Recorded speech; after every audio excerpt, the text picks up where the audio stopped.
For this session, I will be introducing very briefly our esteemed speakers and then hand over the floor to each of one of them to share their opening remarks with us. Then we'll get right into the discussion and dig deeper to some of the points that will be raised by them during their opening remarks, and definitely discuss the key factors driving the Iran-Israel tension and the likelihood of a regional war in the Middle East. In the last 10-15 minutes of the session, I would like to open it up to our audience in case they want to engage with our speakers and ask questions. With that, let me now introduce our speakers. Joining us virtually from United Kingdom, we are pleased to have with us Dr. Roxane Farmanfarmayan, who serves as the Academic Director of International Relations and Global Politics at the University of Cambridge. Joining us from Geneva, Switzerland, we're honored to have with us Sheikh Nawaf bin Mubarak Al-Thani on the screen. I don't have the videos on the screen here, if you can. Oh, here we go. Okay. It's great to see you, Nawaf. Nawaf previously served as a Qatar senior defense official and defense attaché to the United States, Canada, and Mexico, and he currently serves as a member of the board of directors of the Gulf International Forum, among other high-level affiliations that he has. And to my left, we are happy to have with us Danny Citrinowicz, if I pronounce it right, who comes from a long-standing government and security background in Israel, including heading the Iranian strategic branch at the Israeli Military Intelligence Directorate. Currently, Danny serves as a research fellow for Iran program at the Institute for National Security Studies in Israel. Thanks for flying all the way from Israel to Canada, despite all the challenges that we know, now exist in the region with the cancellations and everything.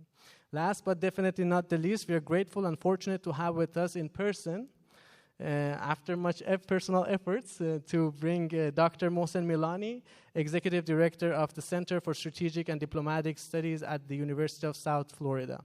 Without going through his long list of achievements, I want to focus on the latest one, and that is Dr. Milani's recent book, which is quite timely, titled Iran's Rivalry with the U.S. in the Middle East, that is now ready for pre-order. We've printed a number of QR codes for if you want to pre-order the book, and you can see that at our registration desk.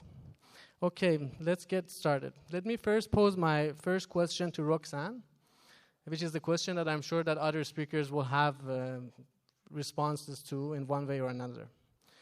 So do we think that Israel and Iran are actually on the brink of an all-out war following these rounds of exchanges, direct exchanges of fire between the two countries since October 7th? And if so, or if not, how do you think the incoming Trump administration can impact this dynamic? Roxane, go ahead. The floor is yours. Thank you very much, Younes. Thank you for inviting me and for asking me to contribute to this interesting panel today. I think I will be sounding a view that shows some of the reasons perhaps that the two countries will not be getting into a wider war for the moment, and looking a little bit at the perspective of Iran particularly, which is my area of greatest knowledge, and also looking at its relationship with the Gulf. I will say and begin with the fact that the election of Donald Trump to the White House does indicate that the region may become more polarized, however. His appointment as ambassador to Israel, the governor of Arkansas, Mike Huckabee, who is a Christian evangelist and who supports Jewish claims to the West Bank and rejects Palestinian claims to territory, is on record for supporting the legalization of Israeli settlements. And further, Trump's appointment as Middle East envoy, Steve Witkoff, indicates the U.S. will take a hard line against Iran, and despite stating they are against war, will likely increase the temperature in the region, making a more widespread war certainly possible. However, I'd like to look at how we got here, because the situation in terms of context may temper that view somehow. We could, of course, look back to the establishment of many elements in the immediate region, for example, around Gaza. We could look at the 67 war, or even the rise of Hamas in 87, or possibly even Prime Minister Sharon's decision in 2005 to withdraw Israeli settlers from Gaza and establish it as a Palestinian enclave. All of these are very important moments to understand the evolution in the situation we're in today. But instead, I shall go back to the period immediately prior to the outbreak of the Gaza war, when the Abraham Accords appeared to set the tone for Arab-Israeli relations, and the U.S., in providing security guarantees, began to pivot east and focus on China. Then a surprise China-led rapprochement in 2022 between Iran and Saudi reset the goalposts in the Gulf. Saudi Arabia demanded Iran rein in its Axis members, while Iran demanded that Saudi reduce its funding for anti-Iran media, which had ballooned in 2021 during the Women Life Freedom protests. And both of them complied, with the result that the Gulf and Iran together developed a new neighborhood agenda, emphasizing compartmentalization of differences and refocusing on repairing relations. This didn't mean, of course, that they trusted each other, but they did commit to strengthen ties, communicate more effectively, and develop a more independent intra-Gulf political security profile. When Gaza erupted, Iran's foreign minister, who has since died in a helicopter crash, immediately engaged in regional shuttle diplomacy, promoting a common Muslim message towards Gaza. At the same time, the focus of Iran's axis of resilience shifted from local aggression to reduce U.S. presence in the region to targeting Israel. And when the Houthis began attacking ships headed for Israel, and the U.S. and Europe launched a multinational shipping plan to counter them, that's when we saw some real change in the Gulf, with the Gulf key states not joining, which was a reflection of their concern to retain peaceful relations among themselves that guaranteed their territorial security in the face of sudden regional volatility. And this, I'd like to argue, has been a growing trajectory. Egypt and Iran have started formally reestablishing relations quite recently, and Saudi has become increasingly vocal and definitive, despite whatever personal feelings of its leaders, Mohammed bin Salman or MBS, might be, for a two-state solution guaranteeing a Palestinian state before any Abraham Accord-style agreement between Riyadh and Jerusalem can take place. As the Gaza war has unfolded, followed by the Israeli attack on Lebanon and Hezbollah, with significant assassinations targeting Iranian military leaders and allies, Iran has become more tightly embroiled in the war, which leads to our question today, of course. However, despite its 2 rounds of rocket attacks on Israel, which tested its relations, by the way, with its Arab Gulf neighbors, because they faced the uncomfortable position of having to balance their own desire to stay neutral with U.S. pressure to let Israel use their airspace for its retaliations, Iran has nonetheless shown a disinclination to see the war in Gaza and Lebanon escalate into a war between Tehran and Jerusalem, and by association, the United States. This parallels the Biden administration's view, which has not wanted to become more openly embroiled in the conflict. Now, this could very well change with Trump, but how is very unclear. On the one hand, he has declared that he wants an end to the war. On the other, his appointments show unwavering support for Benjamin Netanyahu. The Gulf and neighboring Arab states, along with President Erdogan of Turkey, which of course is a member of NATO, have also made it clear that escalation is to be avoided. Indeed, the Arab state leaders are having to take into consideration the mood of their populations today more than ever, and they are protesting openly and declaring Israel is undertaking a genocide, and their leaders cannot support its actions. Although Bahrain is the only one of the signatories to the Abraham Accords that has formally cut relations, the other Arab signatories have all downgraded commercial relations with Israel, stating in a joint declaration by the Conference of Islamic States that the long-standing Saudi plan for Israel-Palestine peace with an independent Palestinian state must be achieved before the accords can be fully reinstated.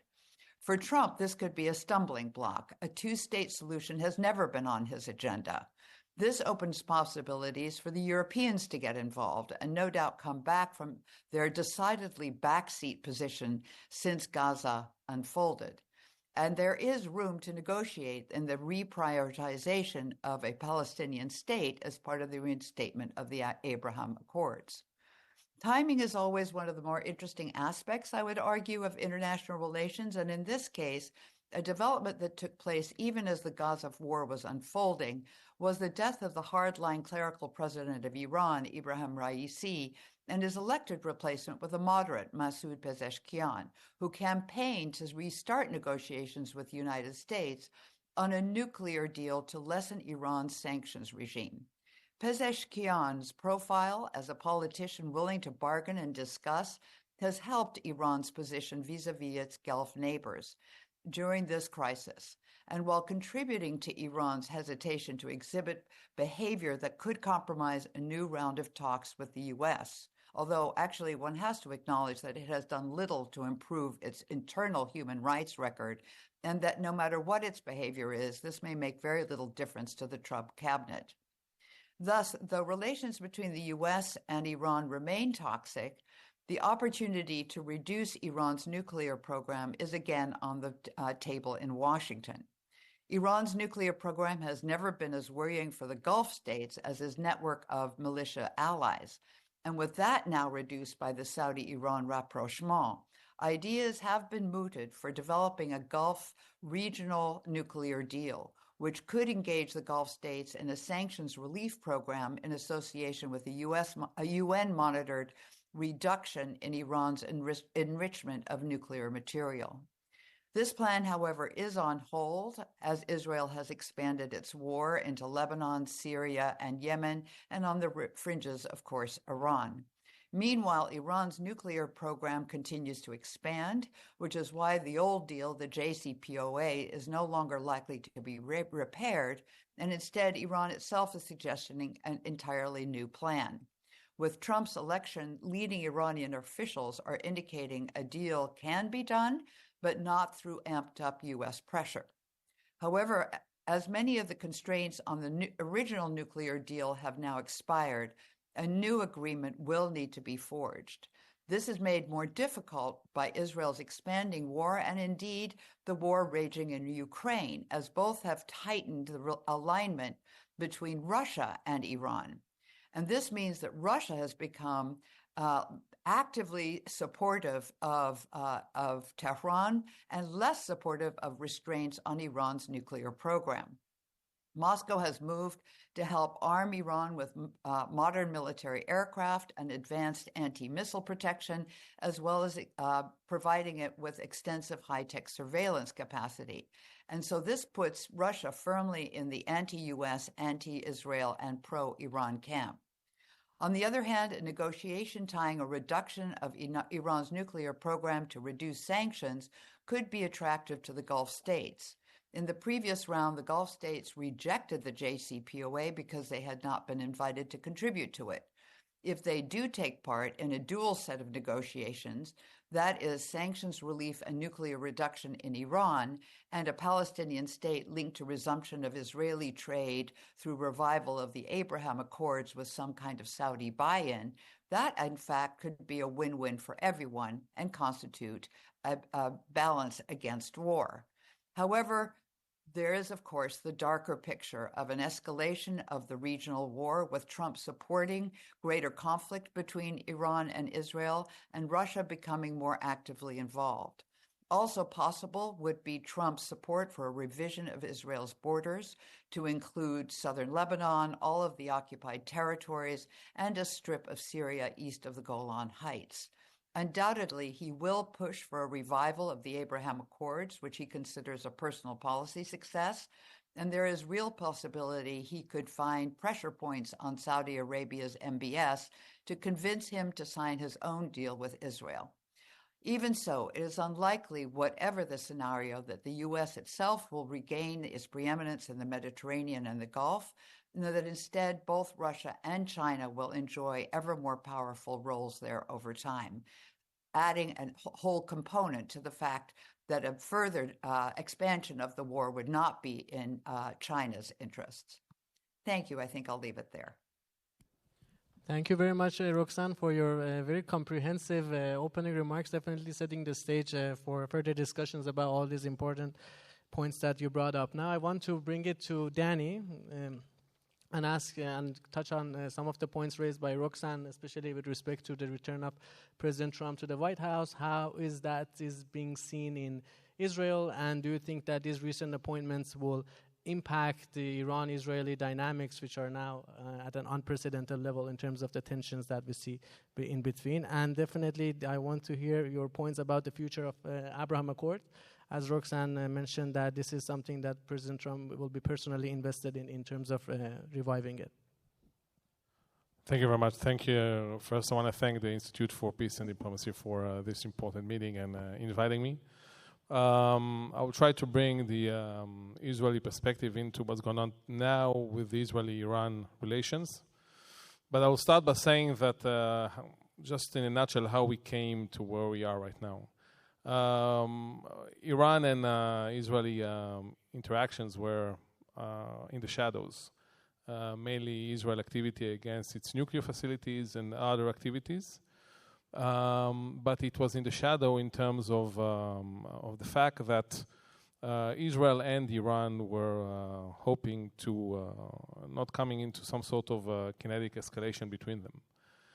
What has changed is the fact that on the 7th of October, actually what we saw is Iran deciding strategically to rely on its proxies to press Israel for a ceasefire, thus salvo Hamas, but without interfering directly in the war.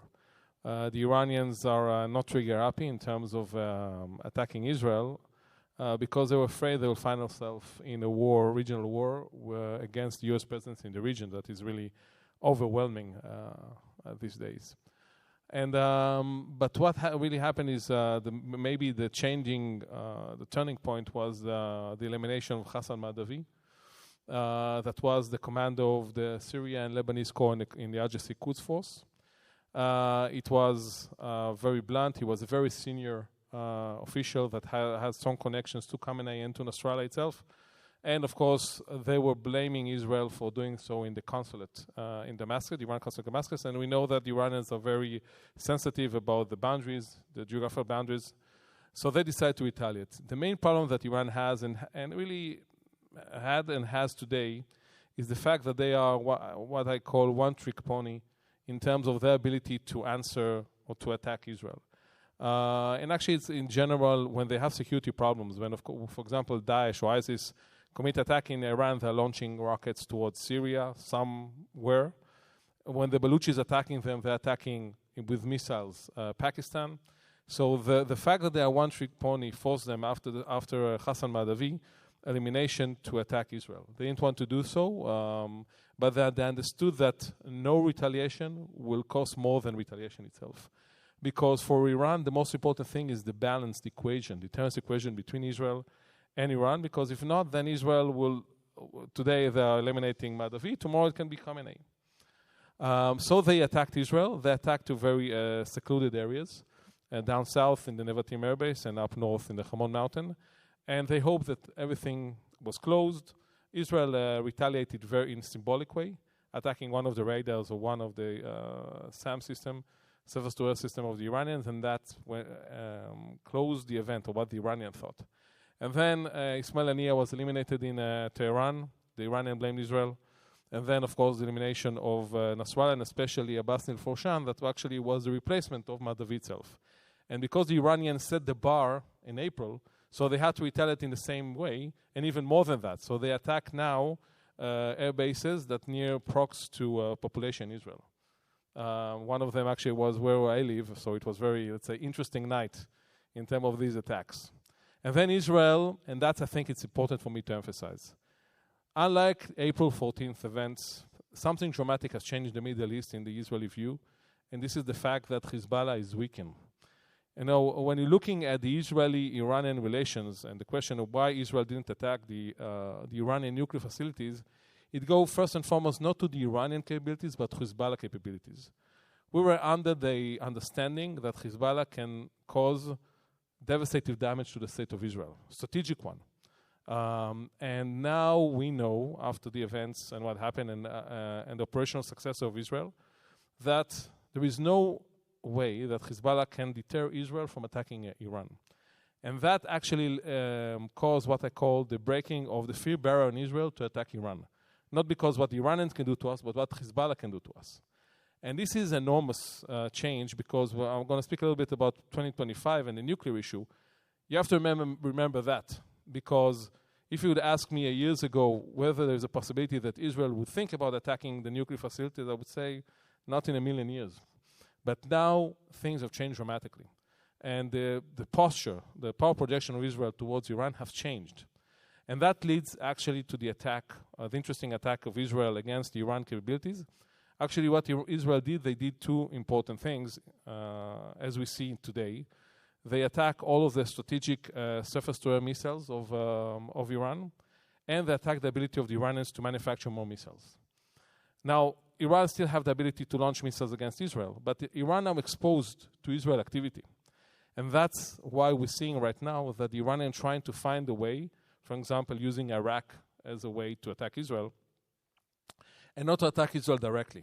Now, I don't know whether they're going to do it in the end. They still need to rebalance the equation. But this current situation is such that the Iranians are in a quite of a problem in terms of what to do. They still don't want to find themselves in a regional war. And the fact that now it's being exposed to Israel, this is something that definitely will enter the calculus. So we meant to be seeing what will happen in the next couple of weeks or a month.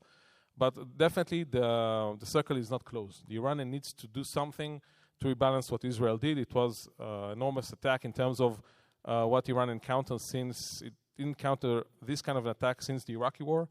And for the Iranians, they, I think, need to do something in that regard. And that leads me, in a nutshell, just for the final piece of my statement regarding what 2025 and Younes, what you asked about Trump and the Abraham Accord.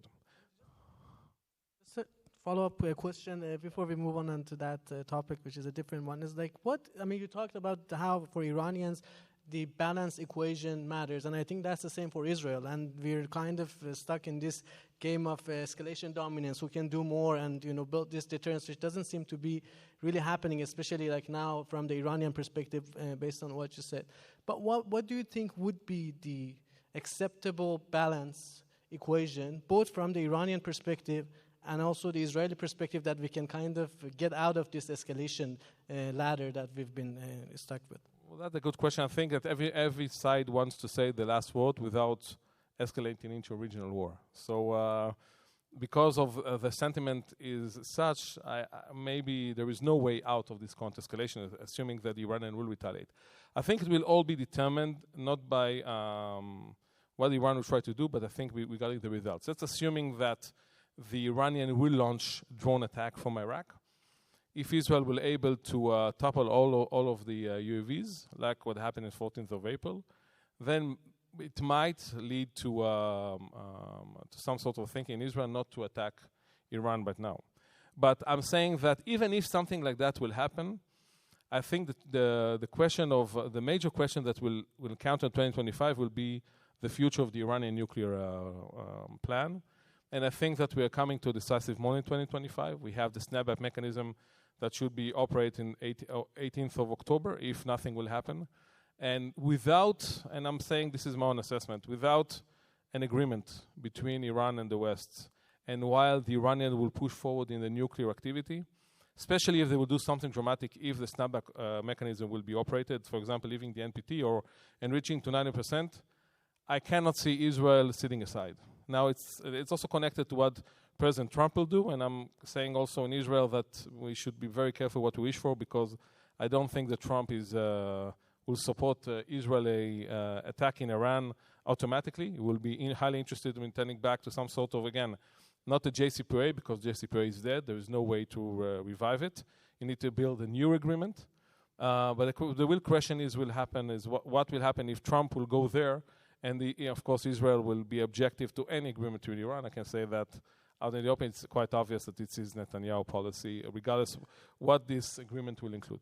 So my last sentence is going to, again, 2025 will be a very tense in the relations between Iran and Israel. We still have the war continuing. It's obviously that the Iranians also pressuring to reach a ceasefire in Lebanon because they want, again, to save what is left of Hezbollah. But we'll see, and it's important to say that the fact that Iran is today exposed to Israel, I think will lead to rethinking in Iran regarding its military strategy. They will need to think how they clear. They will definitely try to rebuild Hezbollah, improve the capabilities of the Shiite militias in Iraq. I think this goes without saying. But the major question, of course, is the nuclear issue. We already seen statement by Iranian officials and others about the need to rethink about this strategy. And I think, again, this also correlates what I said about the tension between Israel and Iran. So I think, again, we don't know how this circle of violence will end. But even if it will end in a way that Iran won't retaliate or retaliate in a way that Israel will fold it and then continue forward, 2025 will still be an important year in the relations between both countries. Thank you very much, Danny. And I want to bring it to Dr. Milani and hear more about what do you think of the Iranian strategic thinking, both with respect to potential response to the Israeli attack, as well as the future of Iran nuclear program. As Danny mentioned, there's been now official statements from the Iranian side that they're ready to negotiate, on the nuclear program if they receive the benefits that they like to receive. And as Danny said, that there seems to be more of an acceptance from the Israeli side to make a deal with Iran with respect to its nuclear program. And also, I assume that would be the case in the Gulf region as well. Good morning. Before I begin, I want to thank the Institute of Peace and Diplomacy for inviting me. It's a great pleasure and honor to be here. And I specifically want to thank Younes and Bijan for organizing this wonderful conference. And I wish both of them success. Let me start. I'll try to make my arguments in about 5 minutes. And then I'll be more than happy to respond to your question during the question and answer session. Let me start with a great quote from either Lenin or somebody associated with Lenin or somebody completely different than Lenin. I haven't been able to figure out who said it, but whoever said it said something very profound. The quote is, "There are decades when nothing happens, and then there are weeks when decades happen." There are decades when nothing happens, and there are weeks when decades happen. The decade of October 7th was one such a week. I think it has changed the strategic landscape of the Middle East, and it has started a process that I believe will take at least a decade before it settles down. The focus of my talk, however, is not about what happened after October 7th. I just want to focus on one small aspect of it, and that aspect is its impact on Iranian regional policy. The main contention that I have is that as a result of October 7th, we are going to see a very different Middle East in which the competition between the State of Israel and Iran, rather than the competition between Iran and Saudi Arabia or the other Arab countries, the competition between Israel and Iran will shape the future of the Middle East. So far, before I get to the case of Iran, so far, I think Israel has scored impressive military successes in Lebanon and in Gaza. However, as one great American strategist, Mr. Gary, has said, usually Western-oriented countries score decisive military victories, but they are unable to translate that victory into strategic and political gains. Whether Israel can translate their success, their tactical success, by weakening Hezbollah and others, and I'll get to that in a minute, whether they can translate that into a strategic success is yet to be seen.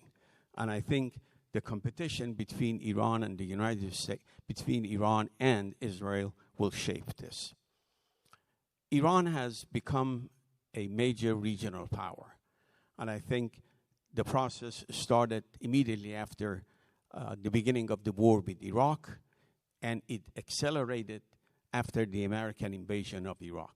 In other words, Iran laid the foundation for its regional power before the American invasion of Iraq, but then the American invasion served as a catalyst for allowing Iran to expand its power in a way that Iran has not done that in centuries. Iranian power began to plateau after the assassination of Qasem Soleimani. Qasem Soleimani has been irreplaceable. He was a charismatic leader who knew the leaders of other organizations, who spoke perfect, from what I understand. I don't speak Arabic, but I heard it from my American colleagues that he spoke pretty good Arabic. He knew all the major players in the region. And after his death, I think the organization, IRGC, and Iran's entire network suffered quite a bit. It plateaued. And then I think after October 7th, as a result of the Israeli invasion of Gaza and the attack on Hezbollah, I think Iranian power has declined a little bit. The essence of Iranian power is based on three major factors. Number one is based on an alliance with Syria. That is probably the most ignored aspect of Iranian power in the Middle East. The alliance between Iran and Syria has been the most enduring, most significant alliance of any two Islamic countries that has survived almost for 5 centuries. The second aspect of the Iranian power is the axis of resistance. I do not consider the Houthis to be an Iranian proxy. I do not even consider Hamas to be an Iranian proxy. Now, Hezbollah is different. Some of the Iraqi militias are different. But the essence of Iranian power in that axis of resistance is that all of those players, including Syria, Iran, share an ideological animosity toward Israel, toward the United States, but they also have their own interest in supporting the axis. And that is why that axis, I believe, is much more resilient than people would like to give credit to it. I agree that the Israeli invasion of Gaza has considerably weakened Hamas.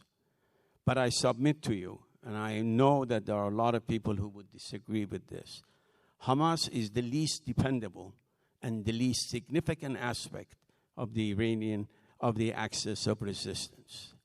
Now, has Hamas been finished? I don't know. What I do know is that their ideology is not finished. Whether they can come back as Hamas or they can come back in another form, I do not know. What I do know is that Hezbollah is not finished. Hezbollah has been weakened, but do not underestimate the resiliency of this organization and Iranian support for it, which is unshakable. I remember a good friend of mine who participated in writing the Islamic Constitution of 1979, who died a few years ago, and who happened to be the first governor of a state of Azerbaijan, so that you know I'm not just quoting somebody out of blue. He always used to say that you begin to see the decline of the Islamic Republic when Hezbollah begins to decline. That was 45 years ago when Hezbollah had just been formed. So I think Hezbollah has been weakened. I think Hamas has been considerably weakened, but do not read the obituary of the axis of resistance. Once the fighting ends, and it is going to end, I think you're going to see Iran investing quite a bit in trying to restructure the axis of resistance. Let me just conclude by telling you what that all means. That the axis of resistance has been weakened, but Iran's alliance with Syria remains intact. Iran's support for the Iraqi militias remains intact. Iran's support for the Houthis is intact. And most importantly, there is now a détente between Iran and Saudi Arabia, which I welcome very much, because I believe as long as Iran and Saudi Arabia cannot address their grievance, we are not going to see much stability in the region.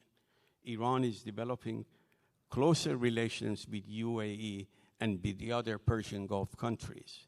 So this is one positive aspect of the October 7th for Iran.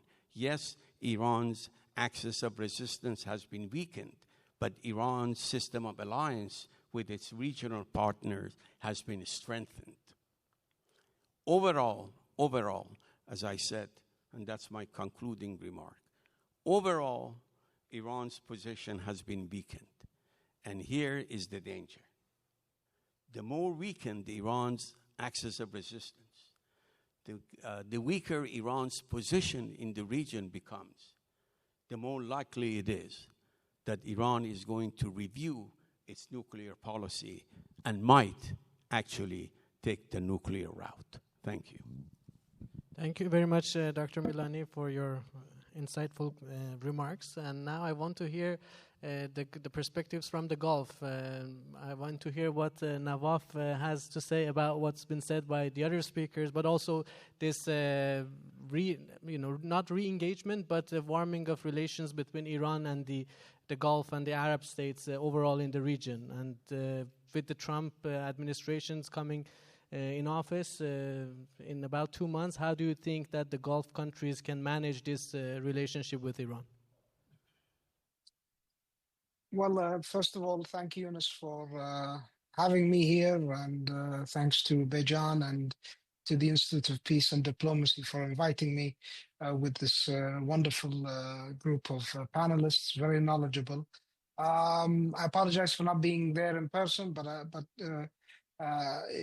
from here, even from Geneva, this question of Iran and Israel, and is it going to, escalate, is something that has been weighing on many people's minds for the past few weeks.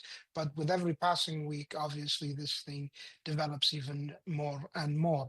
Now, to the question of is this going to escalate on, and I'll try to keep my remarks as short as possible, but just the question of, is this escalating conflict in the region? And my answer is not necessarily. These conflicts, unfortunately, have already escalated and may continue to escalate.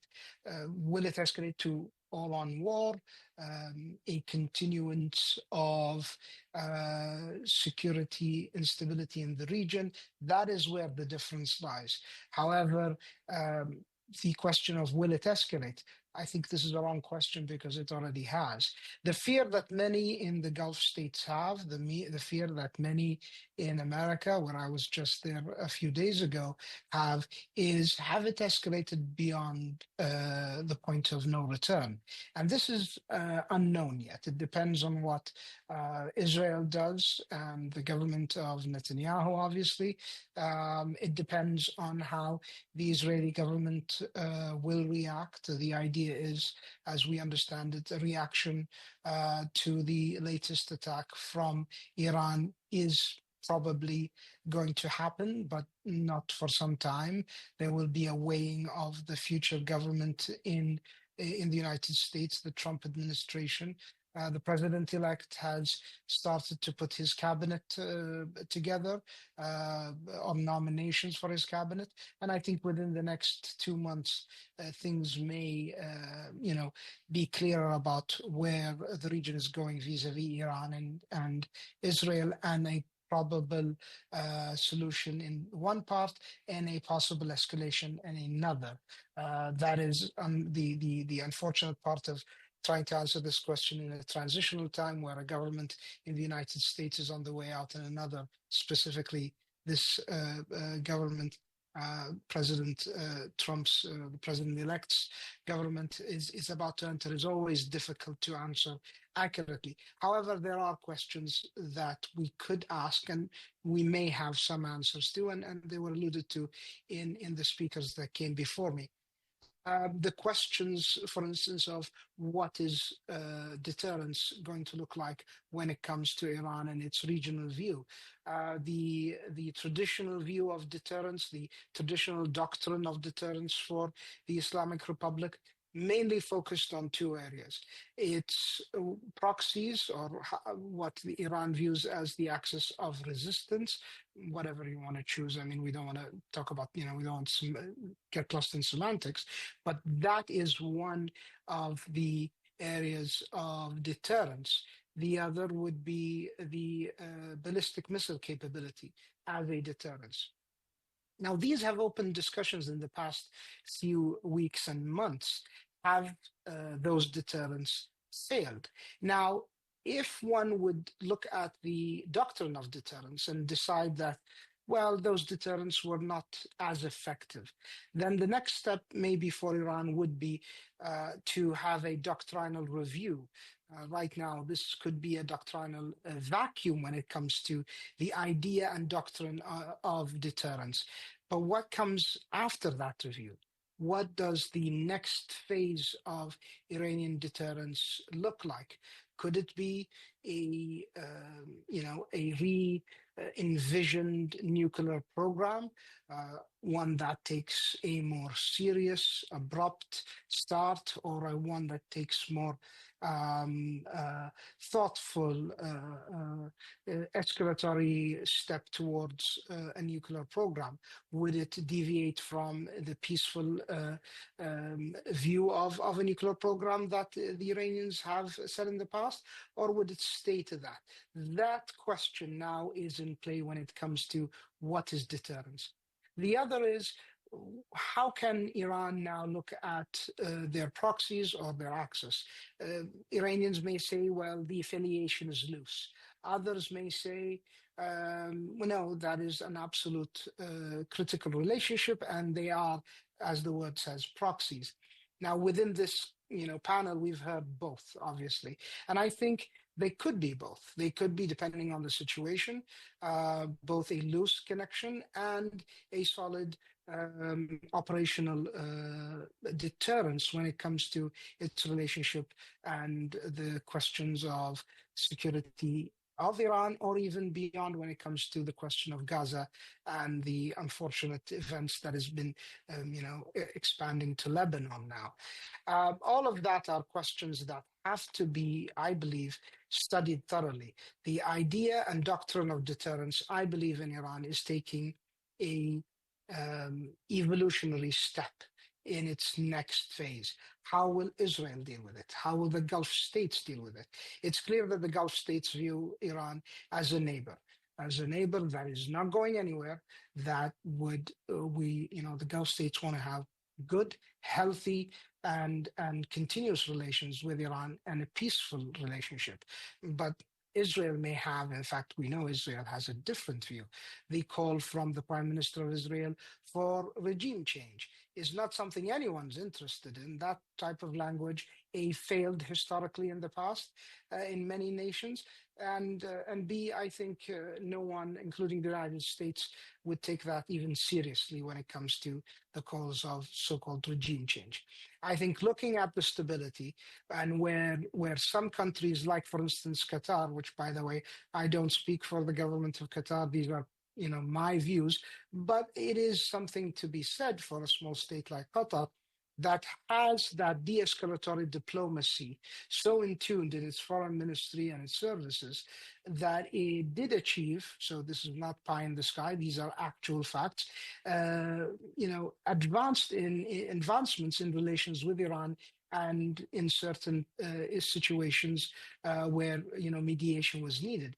What if those tools were utilized in a second Trump administration to not escalate towards forever wars, more forever wars, but actually to use those de-escalatory tools to help bring Iran into the fold, bring a much calmer view? I think the US government, the next administration, would benefit highly from that, utilizing the Gulf allies of the United States would be highly beneficial to the US and Iran. And I believe Iran would welcome bringing peace in the region. Now, Israel, on the other hand, I think we can imagine what their view would be on that. Just the news about Elon Musk probably meeting with the Iranian head of mission in New York sent a lot of Israelis, into a fit about it. Now, that may be nothing. The Iranians themselves denied it. Musk, may have or may not have, but those are indications, if true, that there may be less doom and gloom. And it's something to be said to be the optimist, at least on the panel, and probably a bit more hope. Thank you very much, Mr. Nawaf, for your remarks. And the subject of Elon Musk was something that I mentioned in the opening remarks, and I wanted to also ask Danny about it later in the session. But the sense that I get from all the panelists is that we're not really on the brink of an all-out war between Iran and Israel, but we are on a very shaky footing. That's especially with Iran's being weakened and as well as its axis of resistance. If we don't come up with the right de-escalation mechanism or channels of communication, which Elon Musk could be one, as mentioned by Mr. Nawaf, we're going to have a very difficult scenarios to manage, especially with President Trump coming to office and the personnel that he's appointed to these new roles in his administrations. And on that, I want to bring it back to Roxanne and ask about what kinds of de-escalation mechanism do you think could be put in place to make sure that the dialogue, first of all, happen between Iran and Israel indirectly, and some concrete actions can also happen at the same time to ensure that we're not moving toward that worst scenario. Thank you, Younes. I think that it's already been mentioned, particularly by my fellow panelist from Qatar, that there is some negotiation on offer. There's also an offer, I think, by Israel at the moment to discuss a ceasefire in Lebanon, which the Lebanese government is now looking at. But I think, although we focus quite a bit on Iran, I think it is as much in Israel's court as it is in Iran's. I think this is a two-way situation. And as long as Israel feels that there is further work to be done in the war that it is conducting at the moment, that it is very much leading many of the types of negotiations that we see, and who is part of that. And I think it has made very clear that it does not want to have a nuclear program in Iran at all. And so how that actually gets negotiated with the United States becomes an issue then for the Israeli government as well, as Nawaf indicated, even a possible meeting between a U.S. non-official and an Iranian official who's denied it was something that caused some turmoil and concern inside Israel. So I think in many ways, it's good that we are looking at different scenarios, because unless we can picture different scenarios and different ways of approaching things, there's no possibility of reaching those. But I think the difficulty at the moment is that there is a very strong agenda still being promulgated in Israel, and it is quite clear that what Iran is doing with the United States, if anything, is really still on the sidelines. Thank you, Roxanne. And I want to ask these questions, which I ask you, Danny, but I want to hear Dr. Milani's also insights on this. Now with Iran's deterrence capability weakened, especially through its access of resistance, damages that they've seen over the months, how do you think Iran's going to regain its deterrence capability by not going through the nuclear path, which you said that this is a path that they may be forced to go on, especially as next year, Danny, you mentioned that it will be a monumental year with the snapback sanctions maybe, coming back into play. I want to hear Dr. Milani's first, and then we'll go to Danny. I think by the virtue of wisdom, he should go first. Well, I want to say... Can you hear me? Yeah, okay. So before I'll start, I'll say one important thing about the differences between Israel and the U.S. on the Iranian policy. For the U.S., the maximum pressure campaign was aimed to one crucial thing: to bring Iran to the table, to show enough flexibility that will allow to reach a deal regarding its nuclear program, that it will roll back the Iranian nuclear program for lifting the sanctions. So that was actually the base. And of course, while doing so, showing Israel that the U.S. is doing the utmost, so it has no need to attack Iran nuclear facilities. For Israel, and it goes to Netanyahu, but as we saw also in the government of change a couple of years ago, also to other elements within Israel, even the opposition, the whole meaning of maximum pressure campaign is lead to regime change in Iran. Israel has no intention to satisfy with some sort of a nuclear deal that rolled back Iranian capabilities in a way. Israel demanding full dismantle of all the nuclear facilities of Iran, of course, is something that won't happen. So I think we have to remember that when we're discussing what will happen towards the future. Because those differences will arise again if the U.S., again, we turn back to the negotiating table. Because Netanyahu, and we saw even a couple of days ago, addressing the Iranian people, the regime change notion in Netanyahu way of thinking is so it's quite evident that it's still there. So this is a gap that we have to remember. The other thing regarding the rebuild-up of the Iranian deterrence capabilities, this is something that the Iranians will think hard and clear about that, because I think that the lack of the cushion that they build in terms of Hezbollah and other proxies, this is something that is, I don't think that now they even understand the enormous implication of that, especially Hezbollah, not only Hezbollah, but especially Hezbollah. And so definitely the nuclear issue aspect, as we mentioned, will be discussed. I think it's obvious already, a lot of statements about that. They will have to rebuild the proxies.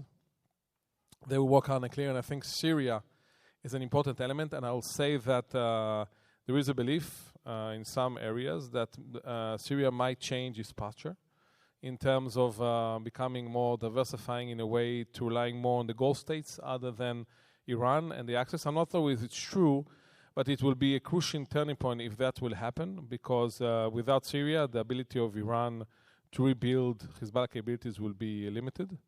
That's why I think we see in the previous, in the last couple of months, visits by high Iranian officials. We saw Rakshi coming and Larijani, and now the new defense minister, Nasir Zadeh, coming to Syria to make sure that the Syrians staying in the same camp. And I think this is something that we have to look hard and clear how things might develop in Syria.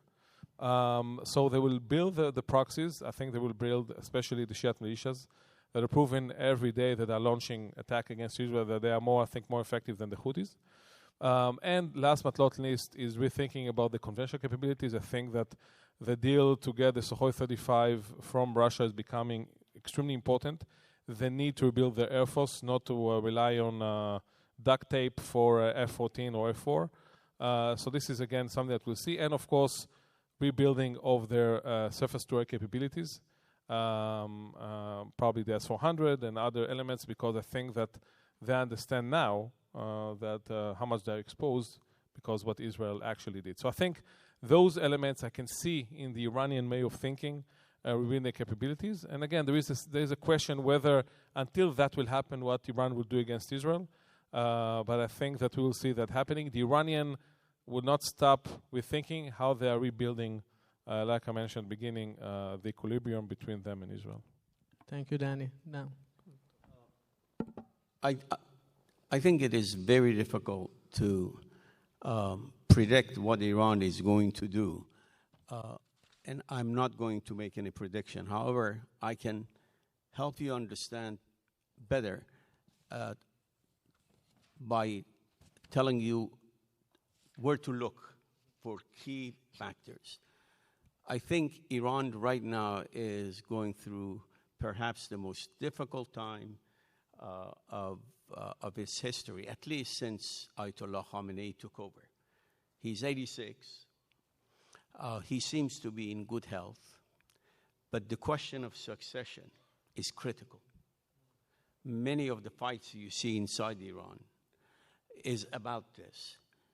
What kind of approach Iran will adopt, whether it's going to be going toward nuclear option, or, as Danny said, revival of its regional network, or what I think is the most likely one, strengthening its missile and anti-missile systems and getting some real jets, real fighter jets from Russia.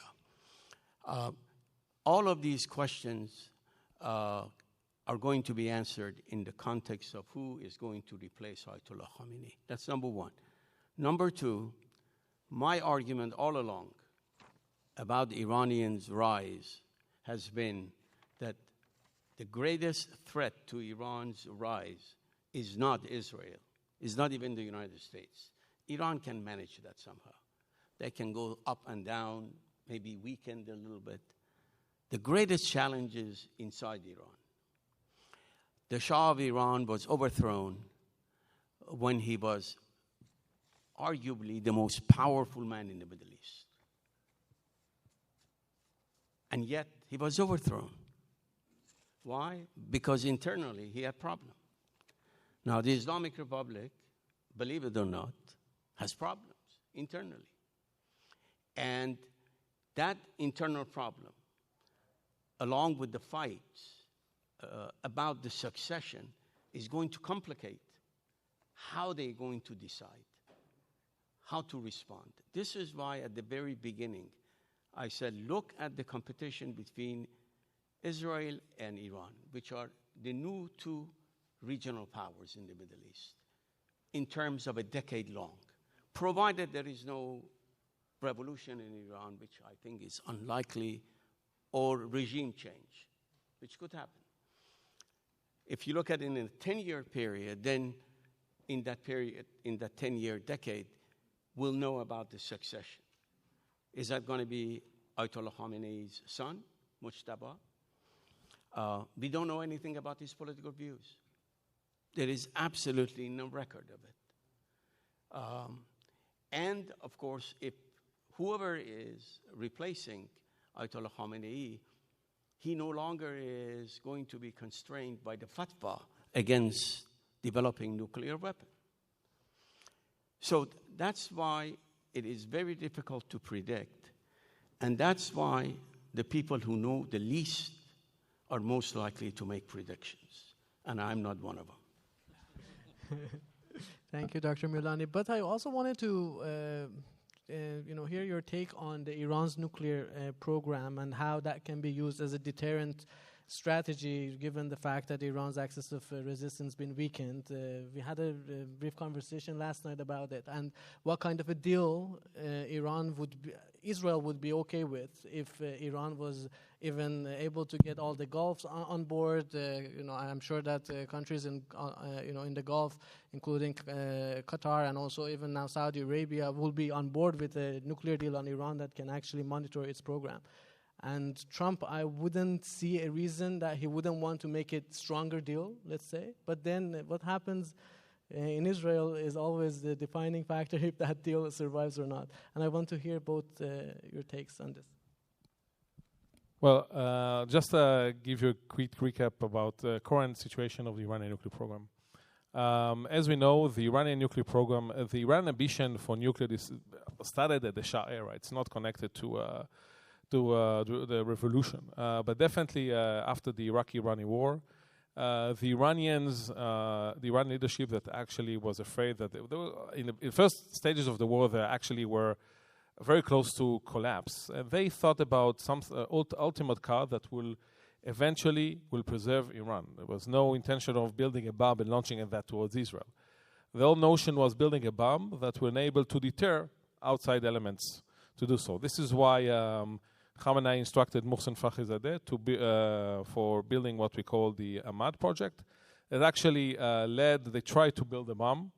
This is a problem for Iran to admit that. That's another problem that they have in terms of the negotiation that they have with the IAEA.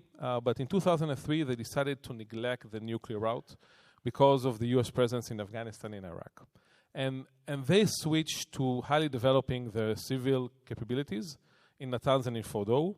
And the unfortunate event of the JCPOA, the fact that until the JCPOA, they really struggled in developing, especially the second generation of their centrifuges, what we call the IR-2Ms.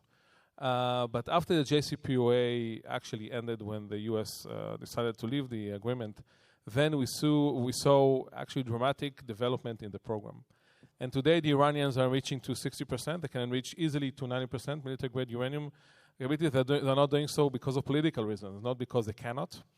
They're highly advanced centrifuges until IR-6 and soon to be IR-8s. And they can be tomorrow in 90% capabilities. So, and this is a challenge because connected to your question, which kind of a deal we can have, we cannot have the deal that we had in the JCPOA.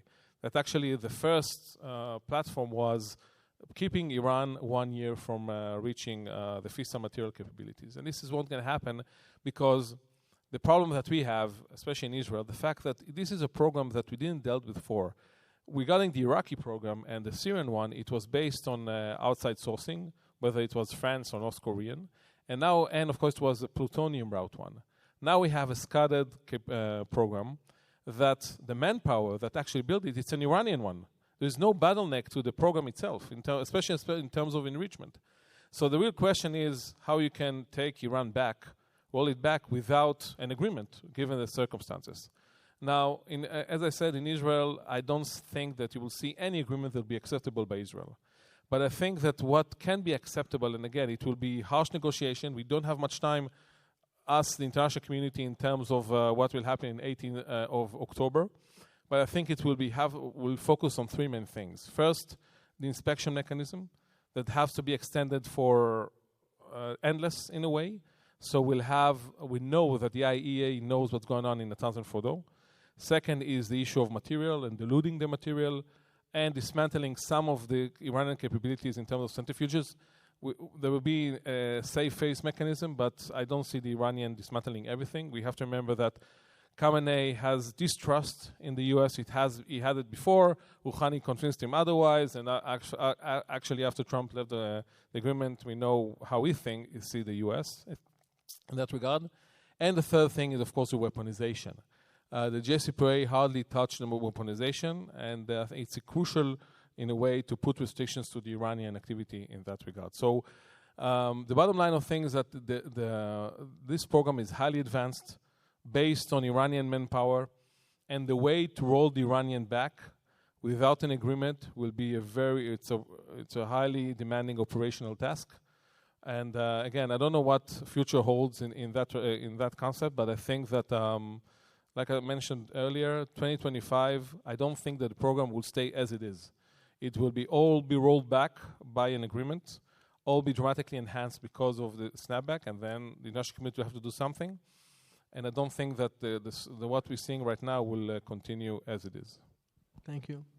I think, if I'm not mistaken, it was the American Secretary of Defense, Rumsfeld, who once said there are known knowns and there are unknown unknowns. I think there is agreement among experts, and I think based on open source information among major intelligence agents, Western intelligence agencies, that Iran does have the capability to build a bomb. The question is, how long does it take? And will Iran, Ayatollah Khamenei, make that decision?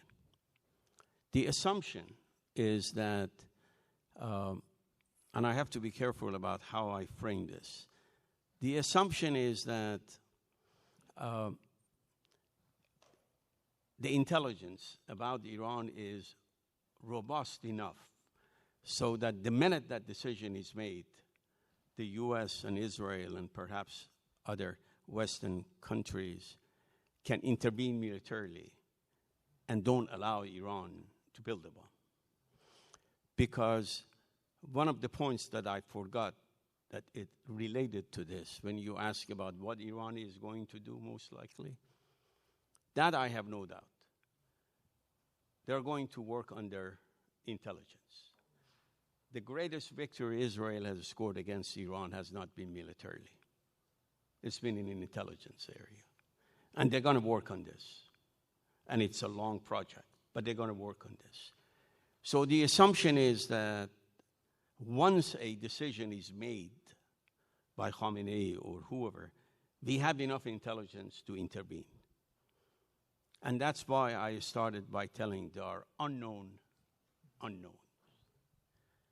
Are the Iranians that stupid to just make progress in one area? Or have they made progress in other areas that we are unaware of? I don't want to chicken out.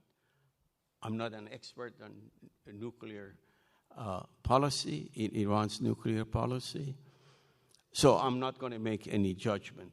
But just remember, there are unknown unknowns. One important note that to looking at the Iranian, what's happening now in Iran. And people are saying, yeah, you have the supreme leader, you're calling the shots, and obviously is the ultimate decision maker. But I wouldn't, I pay a lot of attention on what Pezeshkian is bringing also, and is a team of people that he came with him to the regime itself, whether it's the foreign minister or especially Zarif, the deputy of the president. I think that in Iran there is a genuine understanding to the need to reach an agreement to lift the sanctions. And I think it's not something that they're saying just for discussion. It was very interesting to see when the campaign for the president occurred, the discussion between Pezeshkian and Jalili on those issues. And I think this is what they want to achieve. They want to reach an agreement. Now, the fact that they want to reach an agreement doesn't say they'll reach an agreement, but I think after a long period of stagnation in the negotiation, first returning back to JCPOA and then finding less for less mechanism between the US and Iran, I think now there is a real opening for an agreement. I think there is understanding that the time element is crucial. That's why I think that, again, I don't know if there's going to be an agreement, but I assume that negotiation will start and will become very active. This is something that will have definitely a lot of implications on the region itself. Thank you, Danny. And I want to bring Nawaf in these conversations and ask the last question, then we open it up to our audience. Is that, let's say that there is a deal acceptable both to the Iranians and the Americans, also like everybody but Israelis, as Danny said, that which will be very difficult to convince them. Would the Gulf countries mobilize resources and work together to kind of impose pressure on the U.S.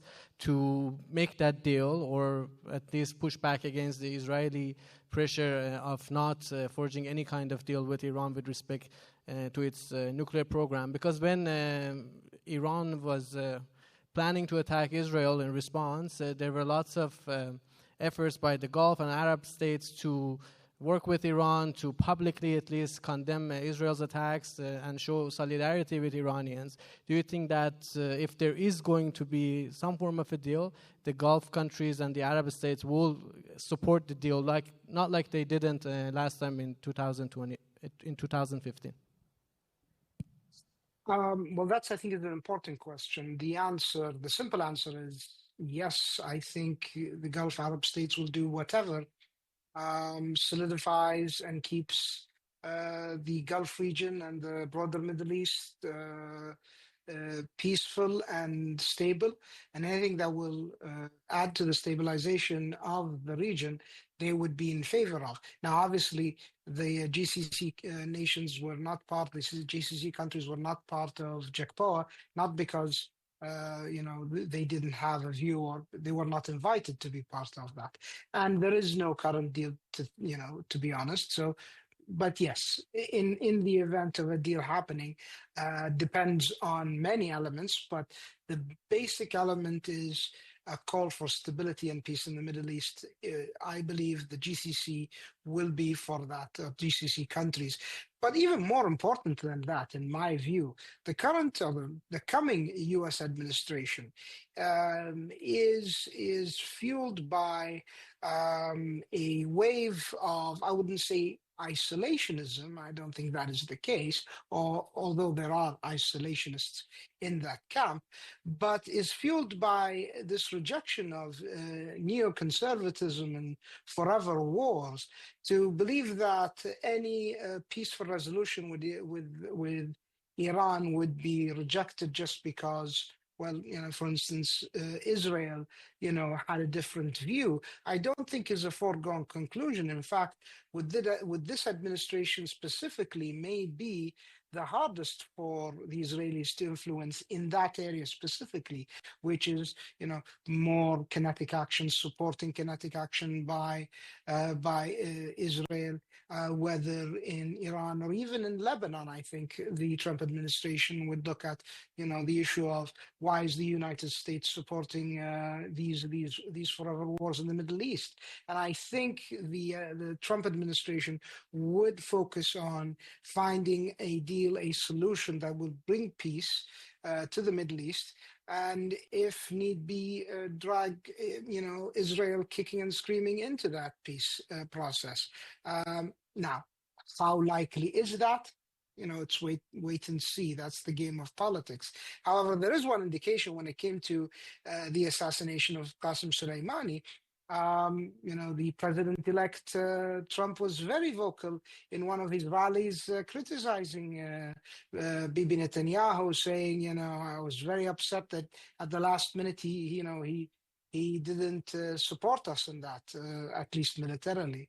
And so understanding how this coming administration would work, I think not only would the GCC countries have a positive view of de-escalatory diplomacy in the Middle East vis-a-vis Iran and Israel, but I think also the U.S.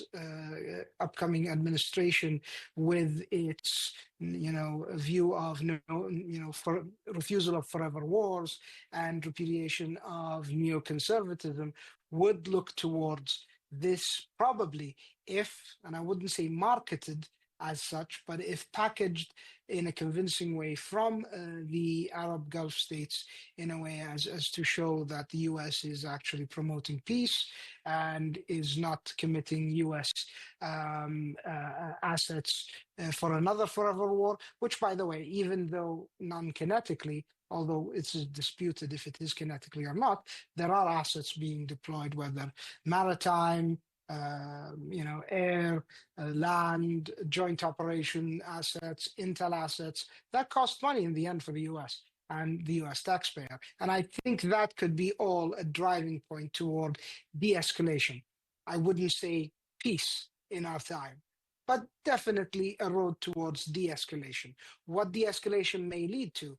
Well, it may lead to another flare-up and another escalation, but most likely, if managed well, and there are a lot of ifs and a lot of unknowns in this transformation period that we're in, but if managed well, those de-escalatory elements driven by GCC countries, Qatar is very active in de-escalatory diplomacy, supported by a new administration that does not want forever wars and to spend taxpayer money on these wars, may lead to a very strange and maybe unexpected outcome in calming down the region, at least vis-a-vis Iran and maybe even Lebanon, although that is the dynamics of 1701 and how Hezbollah could be coerced or convinced to cooperate, and whether the Lebanese government alone, without the interference of Iran on its proxy or ally in Lebanon, is a wait and see game as well. I know a lot of people, even here in Geneva, are very optimistic that the war will end soon in Lebanon. Just a few minutes ago, unfortunately, there was another strike in this new expanding targets following Iran's proxies now deeper into Beirut, not only into the southern Beirut. So there are a lot of moving parts here. So it's very early to see how it would move forward. But in that sense, the GCC countries and the US have a common goal in not seeing forever wars and not seeing this new conservative, hawkish view of spending billions of dollars on these wars and life and treasure. And that may rub against the Netanyahu government's view in the coming months. But again, we should wait and see. Thank you. Thank you very much, Nawaf. Our next session starts in 15 minutes with a parliamentarian that I know is a tight schedule, but I want to take a couple questions, quick questions if there are any, and feel free to come up to the mic, introduce yourself, and please be brief with respect to your questions so we can take maybe even one more. Thank you. Thank you. My name is Akash Maharaj. I'm with the Global Organization of Parliamentarians Against Corruption. Thank you for your presentations. You all did a very exhaustive job in explaining the complexities of the international situation and why escalation would be fraught with all manner of risks for the individual countries and for the international system. But it is a bit of a well-worn cliche that for governments, all politics is local. And it feels as if in the major countries involved, there are significant domestic constituencies who would support escalation. I could well imagine the Trump administration feeling that its core constituencies would be delighted with an escalation of conflict between Israel and Iran, especially if it did not involve the lives of American troops. Similarly, the Netanyahu government has gone from being reviled to being very popular as a result of a war posture, and even the Khomeini government might think that it would be able to cast its opponents as being unpatriotic if there were an escalation in its conflict with Israel. So my question for you is, do you think that there are measures that national and international actors can take to increase the incentives, the domestic incentives for de-escalation and decrease the incentives for escalation in the United States, Israel, and Iran? Any of the speakers, you're more than welcome. Yeah, go ahead, Roxanne, and then we'll go to Dr. I'll give a quick. Okay. I'll give a quick answer to your question. Yes, there are. 3 of them: Israel, Iran, and the United States. And the rest, with all due respect to the rest, irrelevant. Roxanne, go ahead. Well, I can't speak a great deal about the case for Israel, but I can look into Iran somewhat. And I think that I agree with Mohsen. I think that it is a period of transition there. And I do think that it's going to be quite difficult until that transition takes place to know what the trajectory is going to be. But I found it interesting that our discussion focused on the nuclear exclusively, because I think for Iran, it is very important. It's one of the reasons it has had this particular identity of being somewhat outside of the mainstream, in that it is very important that the Palestinians be recognized and have some kind of future. And I think that is something that Israel is clearly not willing to negotiate. And I think that's one of the elements that is extremely important to where it will position itself going forward. So even if there is an end to the war at the moment, because once Trump comes in, he declares that the war has to end and certain elements have to simply be taken as read. I think that the longer term impact of this war will continuously provide insecurity, both in the immediate region of the Palestinians and in the larger remit of the Middle East. And so I don't think that a war will be over simply because for the moment a ceasefire will have been declared. So I think that in terms of incentives, since that's what you ask about, I think the important thing actually is to recognize that the governments in our many states at the moment are all temporary. They some of them are more popular than others, but Trump is coming in as a lame duck president. He has 4 years. Whatever peace he develops will last as long as he's in power, and with no guarantee that it could go on beyond that. And although it's certainly correct that at the moment Netanyahu is more popular, that's very much a war image profile that he is benefiting from. But if we look back to right before the war broke out, there were large numbers of people in Israel in the streets concerned about the justice system and plans to divert its independence. And so I think we see, just like in Iran, where clearly it's not a very popular government, but the system in many cases are quite strong. And I would say that it is worth looking at what the incentives could be to sustain the systems rather than to sustain the popularity of the leaders. Thank you very much, one thing, Younes, if you allow, and I'll be quick about this. I disagree with the idea that there are at least a vocal number of supporters of Trump, effective number of supporters of Trump, that we're going to call on more war between Israel and Iran. I think it is driven by a lot of the MAGA crowd, a lot of isolationists, a lot of anti-war, anti-forever war, neoconservative wave that is going through. And yes, you can explain the intricacies of how aid works, and actually the money goes to American companies rather than to Israel. No one cares.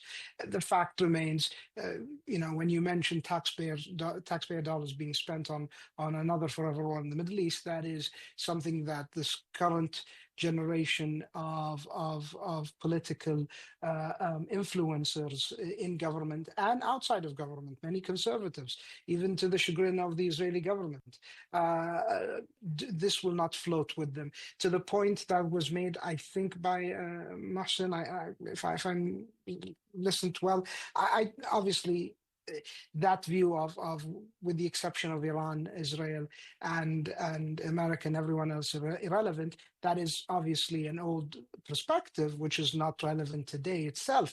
Definitely they are the main players, and they are the main movers of these issues of peace and war. The largest group in the region are the Arabs. The most influential group moving forward, presumably, one of the largest groups in the region, influential with the next presidential administration, could be the GCC countries. Not only are they vital, not only are they relevant, they are quite vital. And any speak of irrelevance is not a serious one that anyone would entertain. But I do agree that the main players, Israel, Iran, and the United States, without those three main players, nothing will happen in those areas of war and peace. But thank you. Thank you very much, Nawaf. And with that, I like to ask our audience to join me in thanking our speakers, both virtual and in person.